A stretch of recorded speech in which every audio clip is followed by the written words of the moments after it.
जय महाराज जी की सभी को। रुक न जाना मेरे बच्चों, तुमको है दरिया सा बहना, ऐसा होगा वैसा होगा अंदाजे ही न लगाते रहना। समय रहते कुछ ठान लो तुम, यह वक्त है कुछ कर दिखलाने का। एक होने का समय है आया और कदम से कदम मिलाने का।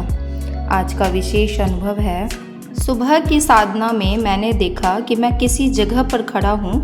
वहाँ एक बहुत बड़ा गेट था जिसके बाहर ब्लैक अक्षरों में लिखा था यम द्वार। इसे पढ़ते ही मैं बहुत डर गया कि मैं यम द्वार पर कैसे आ गया। मैंने तुरंत अंतर्मन में महाराज जी के श्री चरणों में प्रार्थना की। प्रार्थना करते ही अंतर जगत का सारा दृश्य वहाँ से हट गया। इसके थोड़ी देर के बाद मैं साधना से उठ गया। कई दिनों तक हर घड़ी मन में यही चलता रहा कि मैंने ऐसा दृश्य क्यों देखा। किसी एक दिन साधना में गुरु महाराज जी पीले रंग के वस्त्रों में अपने सिंहासन पर बैठे दिखाई दिए। वह कोई कमरा या कुटिया नहीं थी। महाराज जी कहीं ऊपर बादलों के बीच खूब प्रकाश में बैठे हुए थे। महाराज जी पूरे जोश में अपनी एक उंगली मेरी ओर करते हुए बोले, इतना क्या सोच रहे हो तुम? एक साधक तो यमद्वार, बैकुंठ द्वार या अन्य किसी भी स्थान तक जा सकता है। याद रहे, यदि एक साधक गुरु की प्रसिद्धि के लिए कार्य करता है तो साधक को किसी भी संसार की सारी प्रसिद्धियां स्वतः ही मिल जाती है।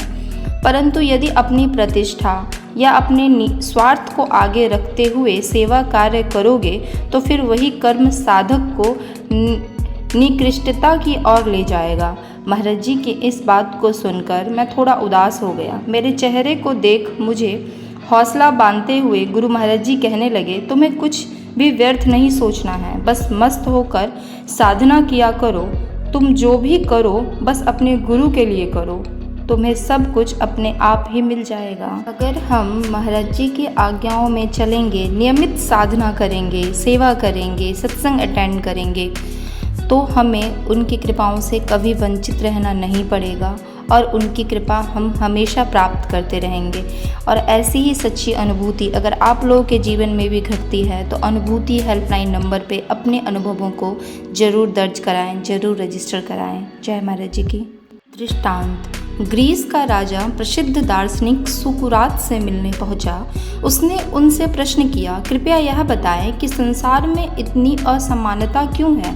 हर जगह विसंगतियां ही विसंगतियां हैं, इनका निस्तारण कैसे हो सकता है? संत सुकरात ने उत्तर देते हुए कहा, राजन, दुनिया भर की असमानता हटाने की क्या आवश्यकता है?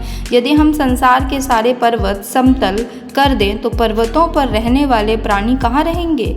और यदि संसार के सारे समुद्र और खाइयाँ पाट दी जाएं तो मछलियाँ कहाँ रहेंगी? समुद्र व जल में रहने वाले अन्य जीव कहाँ रहेंगे? इसलिए यह सोचने की बजाय कि संसार की असमानता हटा दी जाए, तुम अपने मन में भेदभाव को हटाने का प्रयत्न करो।